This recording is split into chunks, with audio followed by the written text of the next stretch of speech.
Welcome to the March 2025 Access and Stewardship Committee meeting.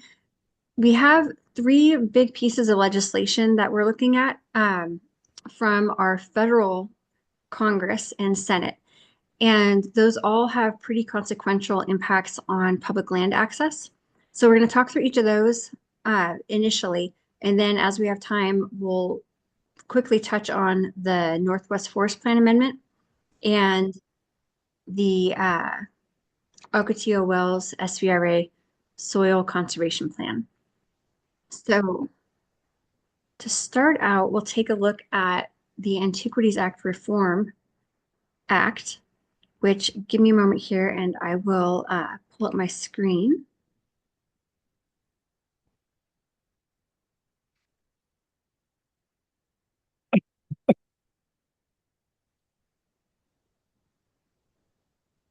Here we go. So hopefully y'all can see that, the HR 521 Ending Presidential Overreach on Public Lands Act. Yep, can see it. So this act is really quite exciting. This is, if passed, an act that would remove the president's authority to designate national monuments, meaning that monuments could be designated through Congress only.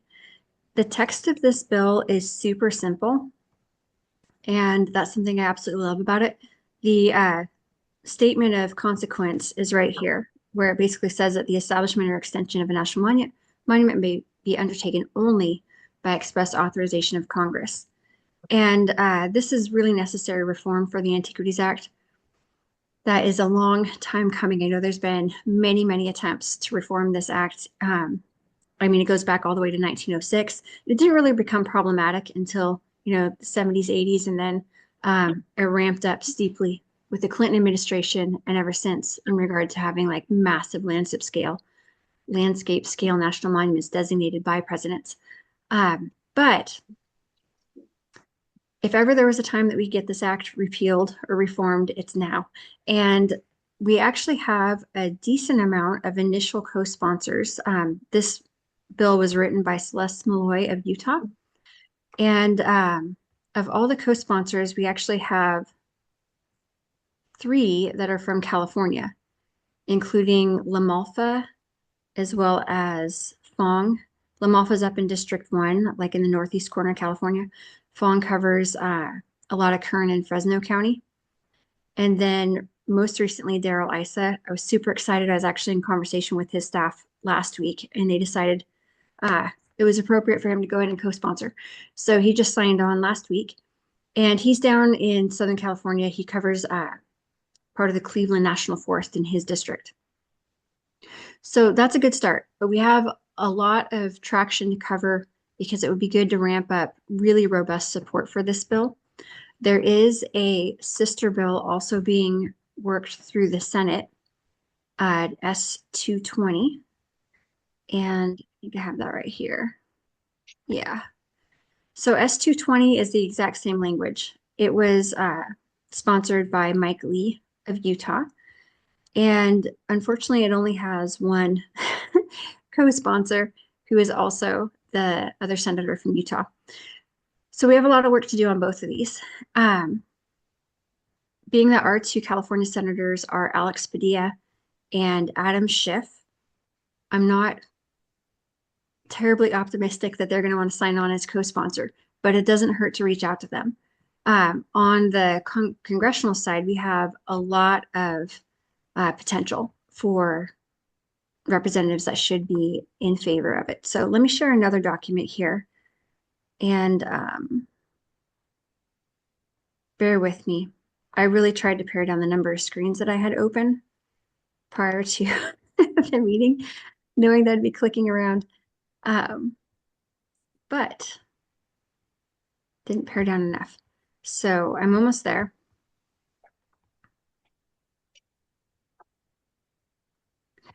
Okay, we talked about this briefly in the last Access and Stewardship meeting in February, and I didn't have all the information quite ready to send out to everybody. And I'd rather always send something out the right way versus the fast way. So it's taken a little bit longer than I anticipated since our last conversation. But I have a collection of talking points that will guide you through a variety of things. You may or may not want to speak to all these things, but a variety of things that you could discuss in regard to sharing the reasons why it's important to support this act if you reach out to your representatives. So this is a document that I'll be sharing in our chat here as a file in a moment, but I just want a quick run through it so you can get familiar with it. After the talking points, there is a list of representatives, and it's long. So I just wanted to give a word of warning that while some of you might tackle this whole list and want to call every single representative, which would be amazing, I'm certainly not thinking that everybody has the time or wherewithal to do that. So for congressional representatives, I've indicated the ones that are top priority with stars. All these individuals that are starred are members of the House Natural Resources Committee. And this bill will need to pass through the House Natural Resources Committee, or HNRC, as part of its process towards approval through Congress. And so we really want to target those folks because the HNRC has historically, for the last several legislative sessions, frowned upon the use of the Antiquities Act by presidential proclamation to designate these big landscape scale national monuments. So even though some of these representatives like Brownlee, Gray, Huffman, they're Democrats, they still are all, they sit on the HNRC committee. And so it's really important that we share our viewpoints and urge them to go ahead and support this bill. Eric, one moment, let me quick share a couple other things. The individuals that are shown in bold, oops, oh, well, I just clicked over, that's a hyperlink. Is it still on the document, or are you now seeing Kevin Kiley's? Yeah, we're seeing Kevin Kiley's page. Okay, let me see if I can get back. Oh man, okay. I apologize. That is the risk of having too many windows open. So let me pull that one back up.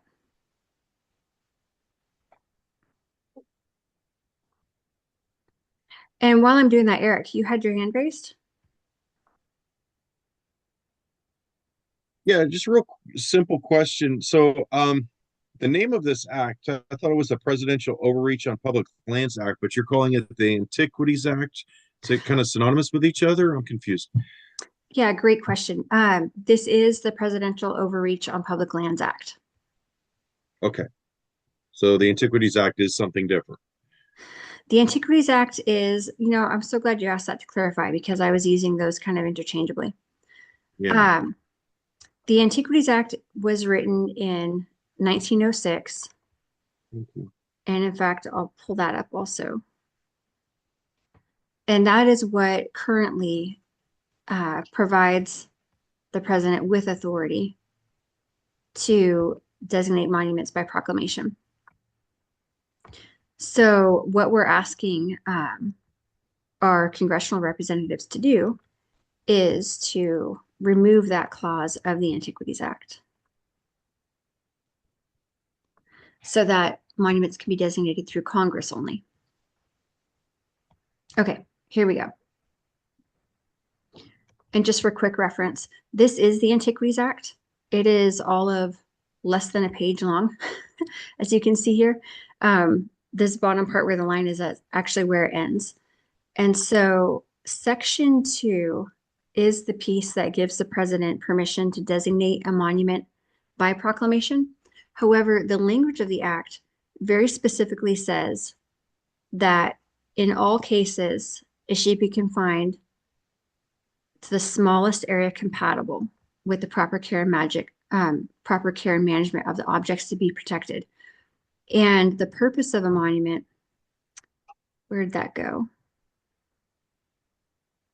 Is a specific object of historic, prehistoric, or scientific value.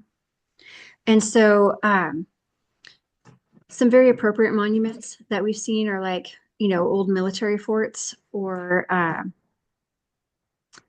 there's one that's like, it preserves 33 acres of an ancient Native American pueblo or village, 33 acres. That's very appropriate. That's kind of what the Antiquities Act was intended to protect. So when we look at landscape scale monuments, like the two that were just designated by Biden, Chuckwalla was over 600,000 acres and Satitla was over 200,000 acres. That's way outside the scope of what was intended by the Antiquities Act. So what the Presidential Overreach on Public Lands Act seeks to do is to eliminate this section 2. And so that's written up in here in the talking points. I also have, I don't know if this will show on the screen, but to accompany it, I have an article that will go on the Cal4 website. Did it switch over to a letter?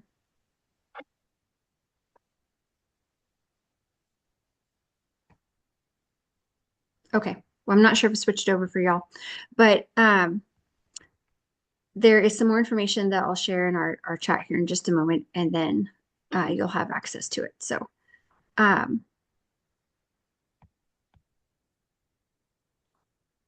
boy, there we go. Okay. So when you get down to the folks to call, the last thing I was going to say is that the individuals that are shown in bold are people who actively opposed the Range of Light National Monument most recently in just January of this year. And so since they've already signed on to oppose designation of a landscape scale sized monument, it makes sense that they would also support the Presidential Overreach on Public Lands Act to repeal that authority for the president permanently. So those folks are all noted here on the first page. And then it goes through and just lists all of the other congressional representatives in California. And then we also have called out the 3 representatives from California who have already signed on to co-sponsor this bill. What we want to do is call them to thank them and reiterate the importance of their support for this bill. Usually bills take, several months, if not the full length of the 2-year legislature to pass through towards approval. And so given that length of time, as well as all the other pieces of legislation that each representative is considering, sometimes you'll see them waiver or rescind their support for one bill in order to gain other support for something different that they're working on. And so we want to stay on these folks who have already co-signed so that they don't forget the importance of that, and that this doesn't become any kind of playing piece that they might leverage in a different direction and rescind their support at any time in the future. And then finally, we have our senators listed. Again, I'm not terribly confident that Padilla or Schiff would sign on to S220, but that makes it all the more important that we do reach out to them so that they are hearing from us, their constituents, and encountering a different voice than perhaps what their predisposed political leanings make them move towards to support. So that is the first item for a call to action that I was hoping to rally y'all up for today. Do any of you have questions or thoughts on this as we're gearing up to call our representatives about reforming the Antiquities Act?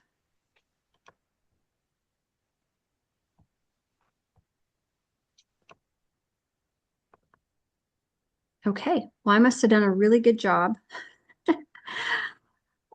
talking about it. I know that for those of you that were in the NRC seminar at convention, we also talked about this. So some of you are hearing a little bit of it twice. Let me know before I move on to the next thing. I'll just pull up the letter I was talking about.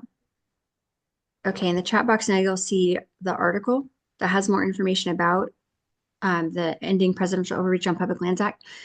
Please don't share this out broadly because it will be published on our website and it's not quite ready to publish yet. So I just want to refine it and then it'll be there and we'll have a link available for everybody. And then now I will also upload that call campaign. The call campaign is ready to go. I'll have that linked within the article on the website. So feel free to share that out with anybody if you care to. Oh, great question, Mark. The relationship between HR 521 and S 220 is that they're basically sister bills. HR 521 has to go through the congressional branch, while S 220 has to go through the Senate branch. Both the Congress and Senate together are the House of Representatives. And so it has to be passed by both in order to go on to the president for signature. So that's why it's so important that we really push passage of this act now, is that I don't know that we'll ever have the congressional and Senate makeup that we do now. It's a favorable body of representatives in both the Congress and the Senate for us to get this passed. And where we've had lots and lots of attempts to reform the Antiquities Act before, we haven't had such favorable conditions. And the likelihood that this would happen again in the near future, if perhaps ever, is pretty slim. And so we want to leverage that while we can.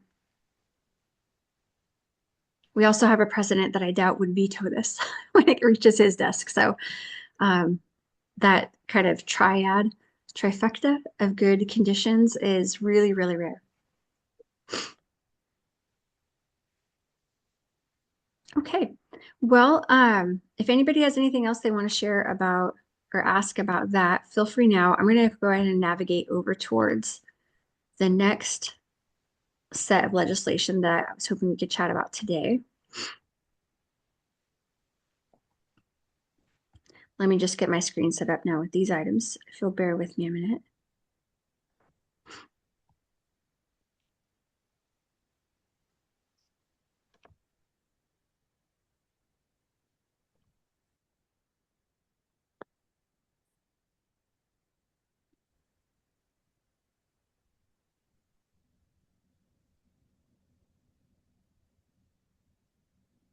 Okay. Now I'm there. So, well, actually, just one moment. Not quite there. And Jim, I see you on the call. I didn't say hi when you jumped on, so it's great to see you here tonight.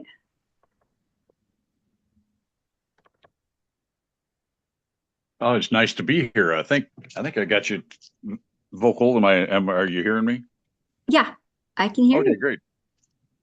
Yes. No, it's good to be here and carry on. Will do. Okay. Carrying on as soon as I can get this set to go. There we go. Okay. So now we're moving on to another piece of legislation that seeks to repeal the BLM Conservation and Landscape Health Rule. Quick show of hands, how many of y'all remember the calls and letter writing that we were doing like a whole year ago about the Conservation and Landscape Health Rule? This is the one where the BLM gives themselves authority to sell parcels or leases of BLM managed land as leases to private parties and then hands over management of those leases to those parties. So this is a really significant rule that was, flat out illegal for the BLM to proceed with, but they did do it. And so some interesting facts about this is that immediately after the rule was passed, let me see here. All right. I have to apologize. I just have too many things open. I'm going to share this one instead because it's going to be too much to try and click around.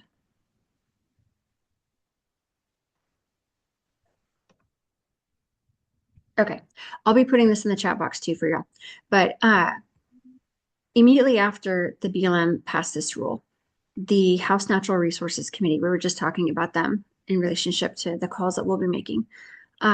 They proposed HR 3397 and put out some pretty firm statements about their view on this rule, stating in short that it was illegal and needed to be addressed and repealed immediately. So HR 3997 actually did pass in the Congress in the last legislative session. the 118th, which ended in January of 2025. We're now in the 119th congressional session. And so since 3397 was passed through Congress, but not through the Senate, it didn't go into effect. And it was called the West Act. It was introduced by Congressman Curtis. And what we need our representatives to do now is to revive HR 3397 and pass it in the 119th Congress, and then also pass this new bill that has been proposed through the Senate, which is S530.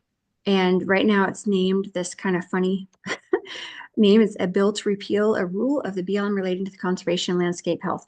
So the text of this bill has not yet been put up on the website. It's just kind of a placeholder. And there will be more work coming on it, but from every indication, it looks like it will more or less mirror, if not identically mirror, HR 3397, which would be great because the West Act was, I think, a well-crafted piece of legislation that was very clear in its purpose, which was just to repeal the BLM rule. And so what we're going to do is a call campaign of the same nature. I have, again, a whole write-up on background for this, as well as talking points. And so you'll be equipped with this along with the list of representatives. We'll have the same indication with, starred and bold names for those that we want to prioritize in that long list of folks to reach out to. But really, we need to drum up support for this across as many congressional representatives as we can. So, how many of you have experience with calling congressional representatives? Okay, Russ, awesome. Well, then all of us get to gain some experience now. Russ, can you share a little bit about what has been your experience like? What kind of reception have you had when you've made calls about other issues? Well, I'll call. I'll ask the receptionist to connect me to a staff member who handles that particular issue. Now, then I've never uh, dealt with uh, land use issues. This had Mm, to do with veterans issues. So I asked for the staff member who handles veterans issues, and then they, in some cases, they could just transfer me to that staff member. Other times, they would take my number and call me back, usually the same day. mm. And I had a talking points paper just like you had prepared there. And so I would, kind of go through that and I would say I'm a member of so many, I'm a Vietnam veteran and I'm a member of such and such a veterans organization and we want uh, the uh, congressmen's or the senators' support on this particular bill, and we would, just discuss the items on the talking point, and usually uh, what we would ask if they would co-sponsor that legislation. Mhm. And so then, after I gone through the talking points, I'd just thank them for their time and that would be it. And then we anxiously wait to see if that legislator would become a co-sponsor. So that was Yeah, pretty much how it went. that's a great rundown, Russ. That's pretty much how these calls go. Uh, so what we have here is, like Russ shared, um, when you call in, first ask to speak with a staff member. And if you're not sure, like if they're not sure about what staff member would deal specifically with the BLM landscape and health conservation rule, then you can ask to speak with anybody who handles public land issues, natural resources, even wildfire prevention, because a lot of these have crossover to catastrophic wildfire prevention. Or if they don't claim to have anybody on those topics, social equity. It's something they all have interest in. And this is a social equity issue because if you're closing public access to public lands, you're immediately banning disabled and the large majority of elderly people who may have mobility, compromised mobility abilities from being able to access public lands in the same way that everybody else does. And so that way you're getting to somebody, you want to get beyond the receptionist. The gatekeeper is never like the productive person to speak to. They're just going to take a quick note, mark you as a tally mark, saying somebody called about this issue, and then move on. I see your hand, Jim. In just one moment, I'll jump over to you. One other thing I wanted to note is that most representatives are going to ask if you reside in the representative's district. And so if you don't, I still encourage you to reach out to everybody, even if you don't reside in the district, because you can share that you're a member of Cal4Wheel, which is a statewide association that is, actively advocating for responsible stewardship of public access of public lands, and that you're calling on behalf of hundreds of fellow members who do reside in their district. Also, if that representative happens to have a district that crosses over on public lands, then you can note that you recreate on public lands within the district.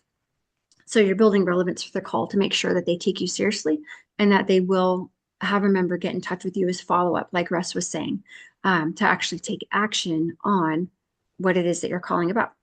So you'll probably want to, find out who is your representative, make sure you call them, but then also, call these high priority targets and as many others as you would like to on the list. There's 54 congressional representatives and 2 senators, so 56 calls would be amazing if everybody called all 56. Or, if time doesn't allow you to do that, just hit the high targets and whoever is your designated representative. So, Russ, that was a great breakdown. Jim, you wanted to share something. Well, in your list there where you talk about how to correspond with them, one of the other things is I'm directly affected by this legislation or directly affected by what it is we're asking you to either support or repeal, by the fact that I visit, go to, have property, and whatever it is that makes your connection to that wherever it is in the United States. And so, like my friends from Ohio, they constantly are talking about, well, we go to the West, we might not be in your district, but where we want to go and what we want to do and what we come to recreate for does affect us. And it seems to get some attention. I also always want to ask them, can you give me the members' position on not only this bill, but as you break down your talking points, is your member familiar with this area of this legislation, or are they familiar with the potential effects of this? Would you like more information on that, et cetera, et cetera? So you're trying to engage in a conversation that allows them to share back with you where their members' thinking is, which forces them to actually form a deal, or I'll get back to you, or we just support the bill. You'll get some pretty quick answers occasionally that are pretty spiteful, but you'll also get them to engage. And I've had them actually come back and ask for more information. So anytime you can engage on any one of the sub articles there, that's always a good thing. Yeah, Jim, those are excellent tips. Definitely, those are key things. I'll update this to add those in because I think those are excellent points as far as noting how you're impacted, even if you're out of the area, and then also asking for that representative's position. Okay. Yeah. Cool. So this one is, I think, just as important as the Antiquities Act Reform Act or the Ending Presidential Overreach on Public Lands, because again, if ever we had a favorable makeup in Congress and Senate, and then the White House to not veto this kind of legislation, it's now, and we really only have 2 years to do it because each legislative session only has a 2-year time frame. This rule, if it's not repealed now, has some really big implications where, I already mentioned about how it can shut down access if a leasee of a parcel decides that they want to manage it differently than how the BLM had managed it for multiple use and public access for all, then they would have the prerogative to do so. And where it really becomes a crux is if a leased parcel was like positioned at an entry point to larger public lands behind it, then you could, veritably eliminate access to everything behind that leased parcel. And so it's something we really need to keep an eye on. We need to push it now. There's some other information here. And if anybody has questions about it as you're going through the material or getting ready to make calls, always feel free to reach out. I'm going to take a minute now and upload these documents to our chat box. And so while I'm doing that, if anybody else has questions or thoughts they want to share, please jump in. I'm going to be in DC next week, so I'll just hand deliver all this stuff. Are you serious? Yeah. Field trip with one of your daughters? Yeah. Awesome. Well, okay, we're counting on you then, Chris. What a great addition to your daughter's field trip too, and all of her classmates to get to see, public participation in action.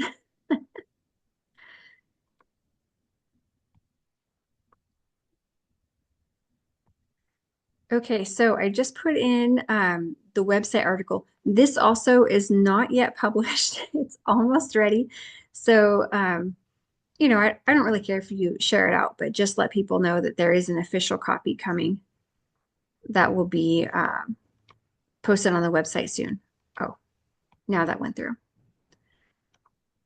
Okay, and then let me get the call campaign. Mark, you asked where that list of categories is, and it's on this call campaign letter. You'll see it listed there. So for your reference. Huh. There we go. Now let's go into chat. Any other thoughts on the BLM Conservation and Landscape Health Rule before we jump on to the next topic? Quick question. So you're putting, it looks like a Word version and a PDF version of the same thing. Is that correct? No, so the Word version is just the article that has more robust information about like the history of that act, the prior attempt to pass it through Congress in the 118th legislature, what the next steps are, some broader analysis on the impact. And then the PDF is the call campaign, and that's just a list of bullet points for talking points, and then a list of all the representatives and their contact info. Yeah, so we need to download both. So we've got 4 documents so far that we want to do have downloaded. Okay. Yeah, so Make sure I'm keeping up on that. Thank you, Rose. It's a little bit more on the way. Okay. Yeah, great questions.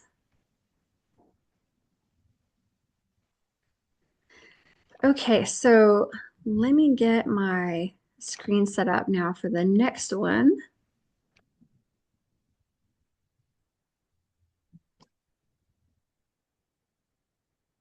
Would you mind turning on the light? Okay, so the other thing I want to share about is the Historic Roadways Protection Act, which relates to RS 2477 routes. Oh, thank you so much. Now y'all can see me again. How many of you are familiar with the Historic Roadways Protection Act? Has anybody heard about it from action going on in Utah or other areas? Okay, so this is a really important piece of legislation too. I wanted to share some context about it because at first blush, it may not look like it's, immediately relevant to us in California, but it's very, very highly relevant and sets the stage for some very necessary action that we're going to need here. So, all right. I'm getting a little bit better, I think, at talking and clicking around.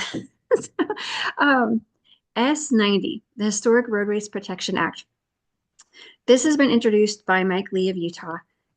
This bill, as it is written, does pertain solely to Utah in that it seeks to restore designation and access to RS 2477 routes that have been closed through a variety of mechanisms. Most of the routes that are named here have been closed through travel management planning and some through broader land management planning.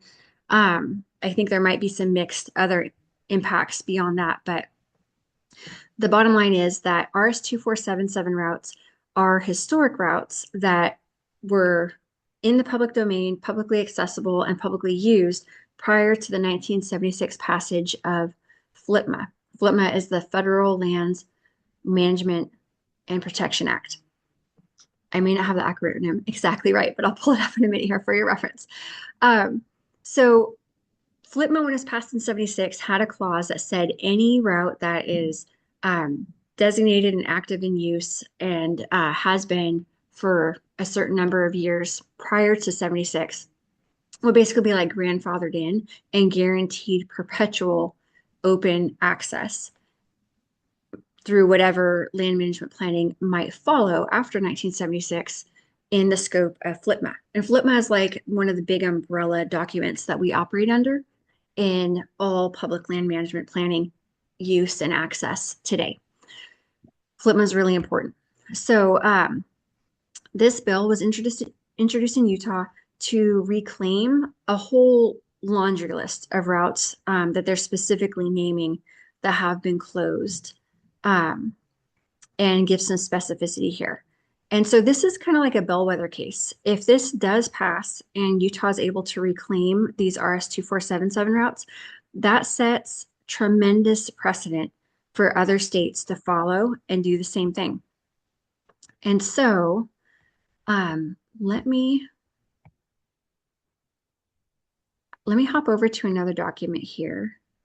Is this connected to that 300 and something miles of trails that got closed last year?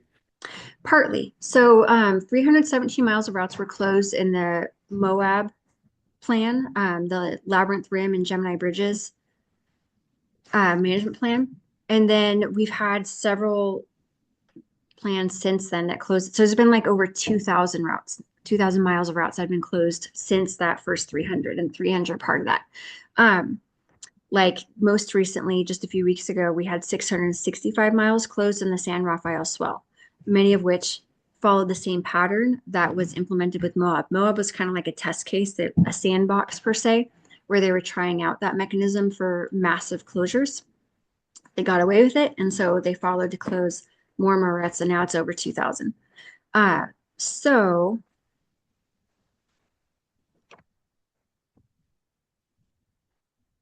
it is important because Utah's been where we've seen California as kind of like the testing ground for massive public land closures in other ways over decades. Over the last several years, Utah's kind of served the same function where the environmentalists and kind of the left-leaning political side that would like to have public lands managed with more of a wilderness aspect have really been focused on achieving that within the state. So we want to support this bill, which is actually in two forms. It's going through both Congress as HR 376, as well as Senate as S90, because of its importance as precedents for all other states, including California. In California, we've had some interesting other implications to RS-2477 routes in that we have had some court rulings that upheld RS-2477 closures, even in reviewing FLPMA and the way that routes should have been grandfathered in. However, it's not been settled by the courts, and we have every opportunity to revive this. And if we had current legislation that indicated the validity of RS-2477 routes per the definitions of FLPMA, then that would just be tremendous, and we could tackle quite a few. We have some really high value routes that fall into this category. One of them would be Coyote Canyon and the Anza Borrega State National Park. I know that here in Sierra National Forest, we have several miles. This is just a selection of 4 that I was able to get from one of our members, Bryce Anderson of Timberland Off-Road, because he's been making a push through the county to try to have these routes redesignated. And there's like an interesting balance between addressing RS-247 through county, local jurisdiction, as well as through Congress. And right now, I think we're in a really ripe environment that we can address it through both channels, dovetail those, and maybe see some pretty significant overhaul to this whole dynamic and have routes restored. So in this call campaign, and Eric and Jim, I see your hands. In this call campaign, I've broken down some of the major talking points. I've highlighted here, some examples where you could substitute your information. The information I have here ready for use is from Sierra National Forest, but I'm certain that there's going to be other examples from up and down the state. And then have the same information in regard to target representatives and others that we want to be reaching out to on this issue. So I don't yet have like a whole background article drafted up. It's still in outline form. So that will be forthcoming to post on the website to accompany this. But I want to get this in your hands because I know that there are several folks on here who are already experts on RS-2477 routes. And you can speak with authority to your representatives if you started making calls now. So rather than hold off, I want to just go ahead and get this out to y'all. But Eric, you had your hand up. Let's start with you. You had some questions? Yeah, just simple. I didn't catch the date of that FLTMA. Oh, FLTMA, 1976. And so Thank I have you. that referenced here too, because I know this is a lot of information. Right here, it talks about how Congress repealed RS-247 in 76 through FLTMA and Oh, what that impact that had on these particular categories of routes. okay. Thank you. For sure. It's always way too much information than we can like. I'm trying to hold write on. too. Yeah. It's hard. Jim, you had your hand up too? I did. So, Eric, just to go back a little bit, RS-2477 was created in 1866 as part of the expansion of the West. And at that time, there were only 33 states in the United States. And so as the new ones came in, the next 17, they were also under this revised statute that said you can build and create whatever you need across public land to access whatever commercial or development activity that you want to do. And many of the routes in the Sierras all over were created under RS-2477. I've got a mine, I want a road, I want a water conveyance, I want whatever.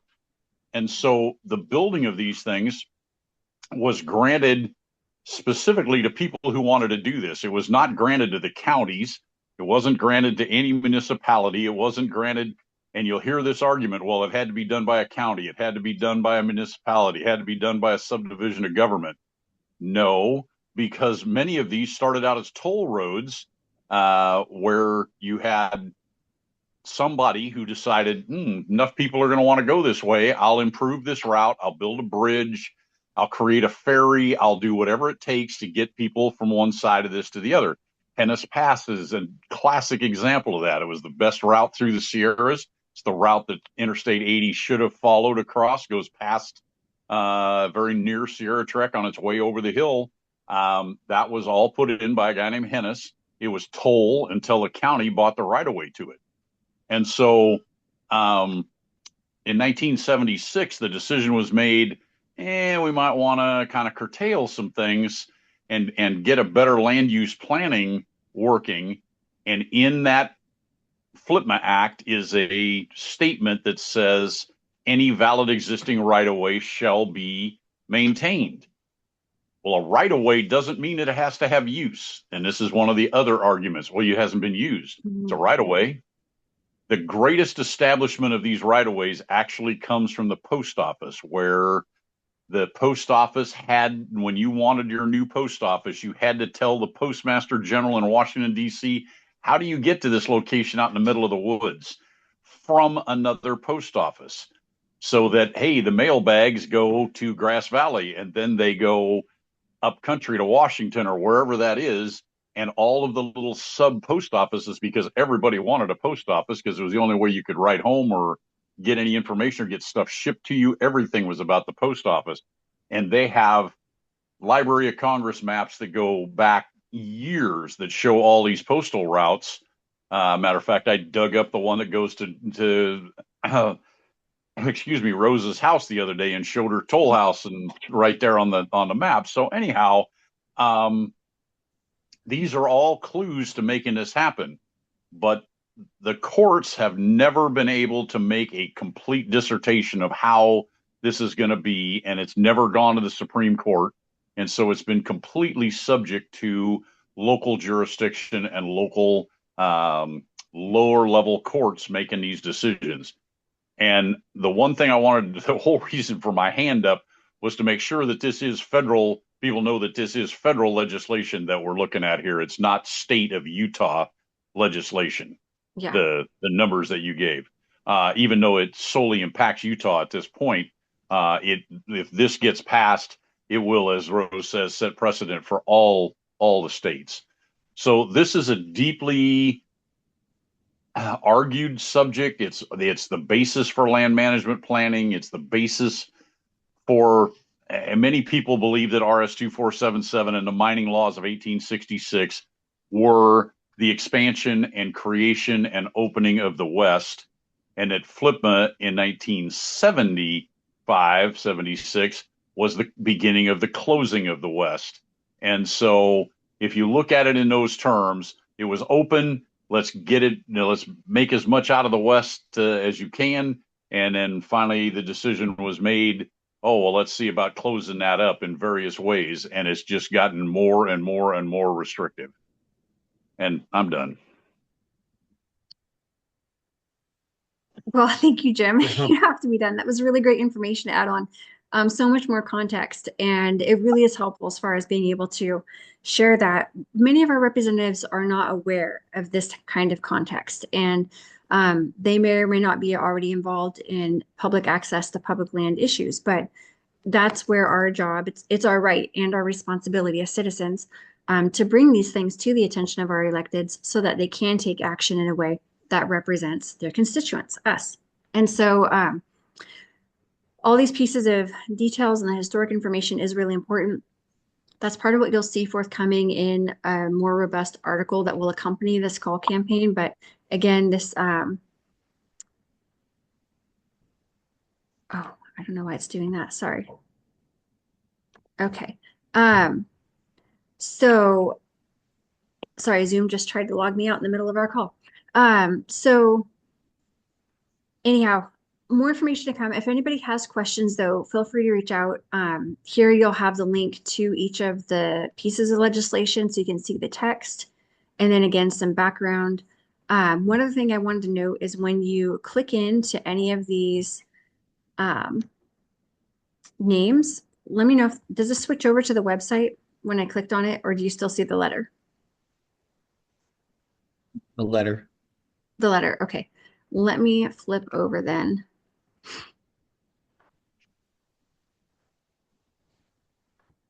Okay, when you click on any of those names, I have the phone numbers listed, but if you wanted to also write a letter by email or by mail, every single one of those hyperlinks is going to take you to the congressional, profile page per se for each legislature. So you can go straight to their website or click contact. Either one will get you over to their information.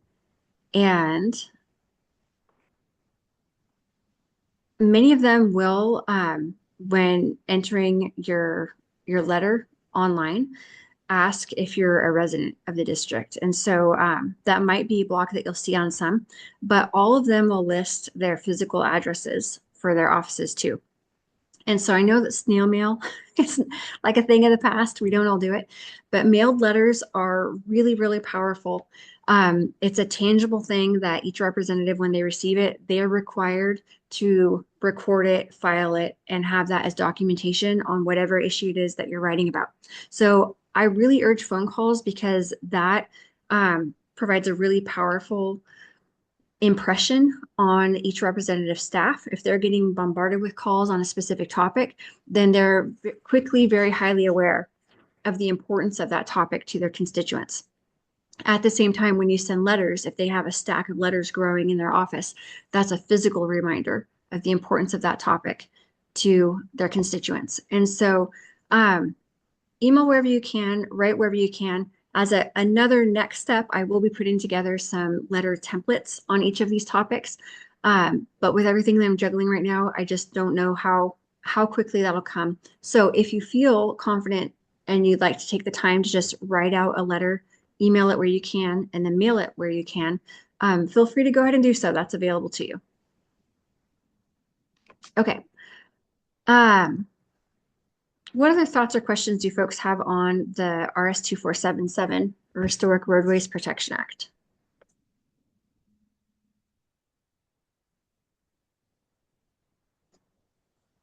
Well, I guess the question is, are we looking at closures on roads across federal property or state property? Because you mentioned Coyote Canyon, and that is state parks. It is state parks, but Coyote Canyon is a road that existed prior to FLIPMA. And actually, it's one of the stronger cases for RS 2477 rights of way of all the routes in the state. That's one that's really quite prominent. So even though it is in, I'm going to put this in as a Word doc. Even though it is in a state park, it's still something that we want to have addressed. Okay. Then one that comes to my mind that's not on the list is Surprise Canyon in Death Valley National Park, Yes.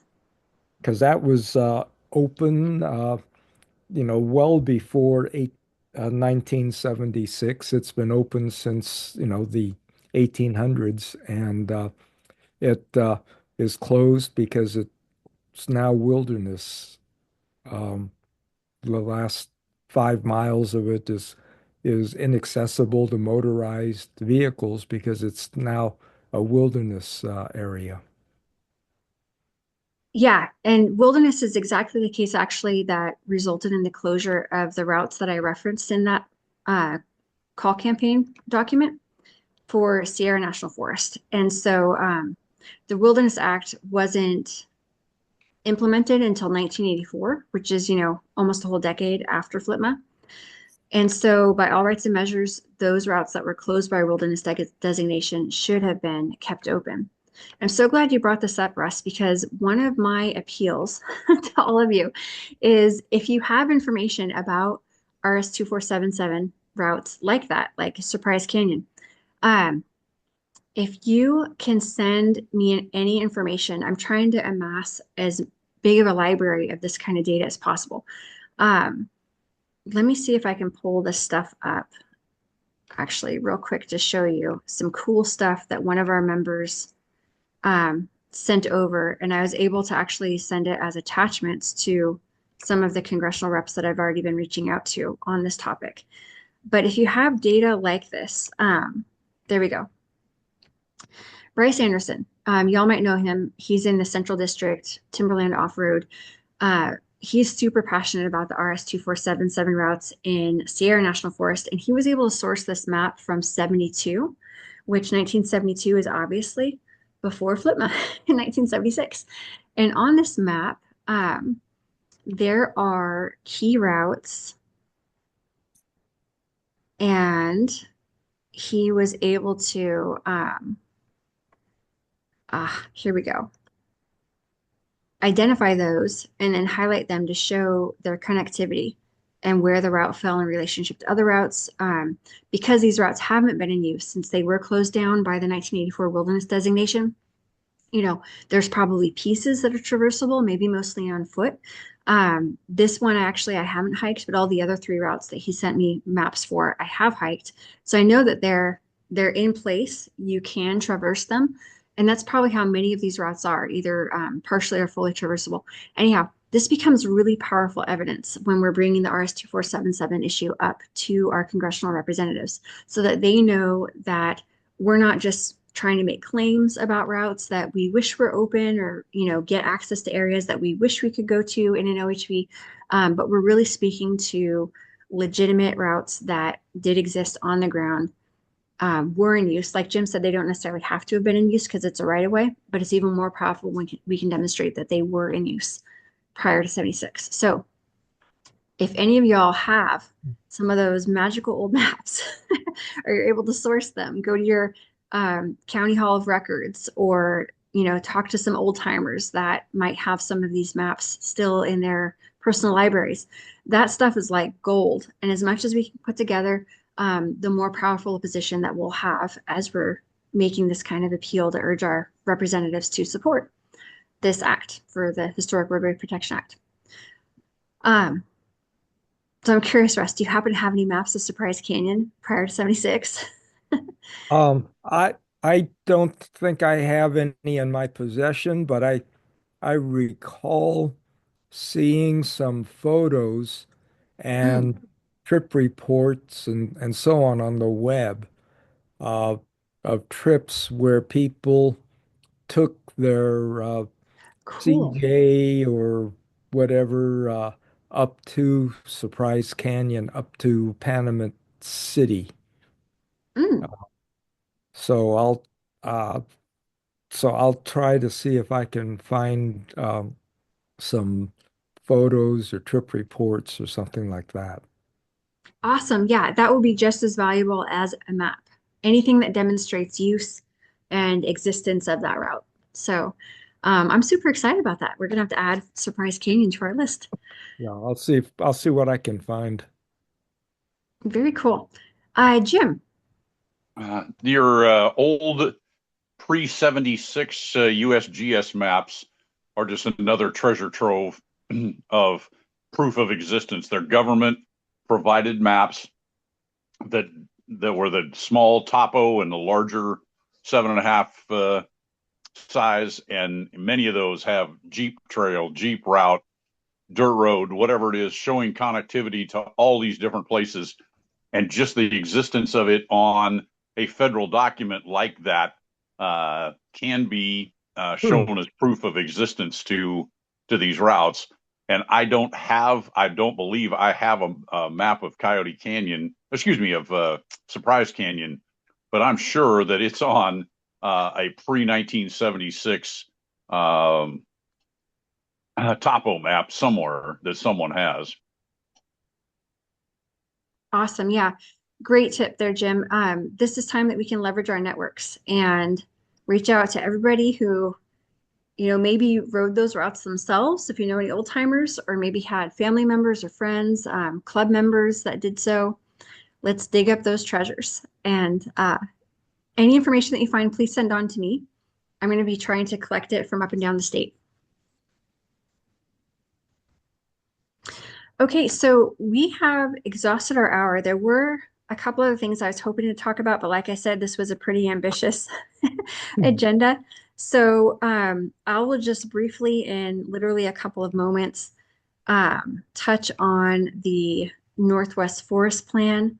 For sake of being concise, I'm going to share the action alert that Blue Ribbon Coalition has up on their site right now.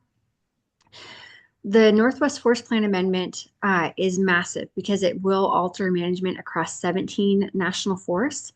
And it actually doesn't have any like immediate negative impact on travel management or OHV access, motorized access of any kind. However, embedded in it are a variety of stipulations related to climate change and conservation, as well as species protections that I think once you get past that surface level scratch, you can quickly see that it will have impact on motorized access and public access generally. So one of the most important things about this particular amendment is that it was initiated during the time of the prior White House administration. The whole premise for this forest plan amendment was based on Executive Order 14008, which is the kind of one of the bigger climate change directives that Biden issued in the early weeks of his presidency.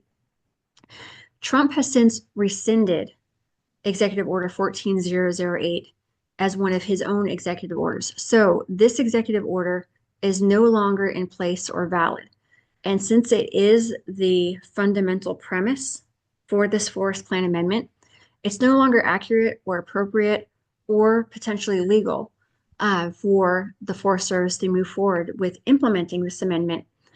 And so it should be pulled back. If there are elements that need to be amended within the management plan, that of course is fine, but it shouldn't be done on the premise of an executive order that is no longer in effect. And so there are opportunities for public comments to be received through March 17. A quick way to do it is through this blue ribbon action alert. But I would encourage you to write a substantive letter. I know we've talked at pretty good length about how to craft a substantive letter. And I have, again, in draft, a sample letter on this topic, and I'm in the process of writing one that will be submitted on behalf of Cal4Wheel. So I have resources that I can send you if you'd like to go ahead and take that step to write your own letter. That would be the most powerful way to do it. But at minimum, if everybody could sign on to submit through this blue ribbon alert, that would be great. And then if you take that extra step, maybe take even if it's 30 minutes or so to draft out something in your own words, then that will be received as a substantive comment. There's more details that we don't have time to go into about this, but again, if anybody's interested, I can share that information with you. So any other quick thoughts on the Northwest Forest Plan Amendment? Mark. Yes, I was wondering if a number of times I've taken letters and put my own prologue on the beginning of them. Does that seem to count as an individually written letter, or is that not really matter that much? No, please do it. At times it has counted. I have spoken with BLM and Forest Service staff who have also stated that they discard those, that they can still count them as a form letter if it's just like an intro. So I think it depends at times perhaps on who's reading it and applying their interpretation to what a form letter is or not or is not. But do take the time to write your own commentary because there is still a very likely chance that it would be received as an individual comment. But if you handwrite it out and send it in or send an email, that's even more preferable because it's not coming through that form submission. So, okay, the last thing on our list was Ocotillo Wells SVRA Soil Conservation Plan. We don't have time to dive into that in detail tonight, but I did want to mention that public comments are being received through October 24th. And all of our SVRAs are really quite precious to us because we're lucky in California that we have the SVRA system as part of our state park system. I'm so happy to see you here, Roger, on our call tonight. Roger is the commissioner of the Off-Highway Motor Vehicle Recreation Commission, which is one of the governing bodies of oversight for our SVRAs. And so the soil conservation plan, it's necessary. Of course, it's good to be stewarding the quality of soils and the habitat that go along with the quality of soils in that area while also maintaining it as a place to recreate. The document isn't terribly long. It's not terribly short either. If anybody has a background in geology and soils, you'll probably find it very interesting. If you don't have a background in that, then doing a read through and just kind of thinking about the area. It's an 86,000 acre SVRA, so pretty substantial in size. Thinking about the terrain and how different elements of soils may be impacted by recreation or other uses would be kind of a good framework to go about and reviewing the plan and writing some comments. I will have more detail coming out on this that we'll all share out through social media and with our group on our group chat. And Travis, since you just self-identified as a geologist, I would love for you to read that document and share any insight that you have. That's amazing. And maybe you already have. Do you have any thoughts on the soil conservation plan, Travis, offhand? I haven't read it yet, but I will read. I mean, it's a little bit out of my scope since I'm a petroleum geologist, but we all learn this stuff. I'll read it. Awesome. Thank you. Yeah, I don't know the difference between all the classifications of geologists, so forgive my ignorance there. But if you have any knowledge that you'd like to lend to that document, I know I'd be happy to learn from you. Roger, do you have any thoughts or insight on that soil conservation plan that you'd like to share? No, just that I think as I indicated at the convention, all the comments from the public are welcome and listened to by the commission. The more people who weigh in and express themselves, the more it helps the commissioners, especially those who aren't as familiar with all of the areas and get an understanding of sort of where everybody stands. So I just encourage on whether it's Ocotillo or any of the other SVRAs, please make your voices heard and get comments in and attend the commission meetings and all of that stuff. Thank you for everything. Yeah, thank you, Roger, for everything. I really loved hearing your speech at convention, and I've so appreciated getting to work with you as your role before being a commissioner and now being a commissioner for the OHMBR Commission. So I should say the chair. You're not just a commissioner. You're the head honcho. That's the word I was looking for. It wasn't getting up to my brain until just now. Appreciate it. Thank you. Yeah, thank you. Yeah, so I just second everything that Roger said. Our input on these things is really super critical. And so I know we've talked about 5 different things to make calls and letters of comment on. They're all important. And so I just share my appreciation and thanks in advance for your investment in taking these steps because it really does make an impact. I'm about to nerd out on it, so I'll hold back. But there's some great statistics that I shared at convention, and I could share perhaps in a future meeting with everybody about what a big impact that we have. So I just encourage you to make those calls, send those letters, and then we'll get to celebrate all the good news that will follow. So Yep. any closing words of wisdom or questions that folks have before we wrap up for tonight? I might have cut you off, Roger. Are you sure? Yeah, no. The only thing I was going to add, and I don't know that they've announced it yet, so I'm not sure if I'm allowed to. But the next commission meeting is going to be in West Sacramento and at the beginning of April. So look for that. Awesome. Okay. I'm so glad you mentioned that actually, because I've been keeping an eye out for that date. So early April, hopefully we'll see you all there. Say Rose. Hi, Ollie. Yeah. Yeah, it looks like Hollister Hills is going to have 3 meetings, May, August, and November on trails. It probably is going to be more on the motorcycle end, but if anybody's interested in Hollister, that's where we do our safety clinics and everything. HORA is the Hollister Hills Off-Road Association, but it's got the state insignia on the email that I got. So if anybody's interested, they might want to go down there and talk to, if they have any input on trails when you say soils and everything. Yeah, absolutely. Thank you for mentioning that, Ollie. I mean, even if it is for motorcycle routes and not 4x4 routes, it's still important for us to look at those and advocate for our motorcycle comrades. Their trails are important too. And it helps us all share trails when we each have different riding areas that are designated for different types of uses. That's what helps make a good diverse network. Also, I think a lot of us probably have bikes as well as 4x4, so multi-fun. Ollie, if you want to share that information in our group chat or send it to me and I can share it in the group chat, I know I'll be getting to that as far as other updates that will come out on social media and such as those dates get closer. But as a heads up, we can get that out to everybody now as well. Okay, well, I'm computer challenged, so I'll do the best I can. I usually have Chris help me out with everything. Just let me know what you need, buddy. I got you. All right, bud. Amazing. I love how we all work together.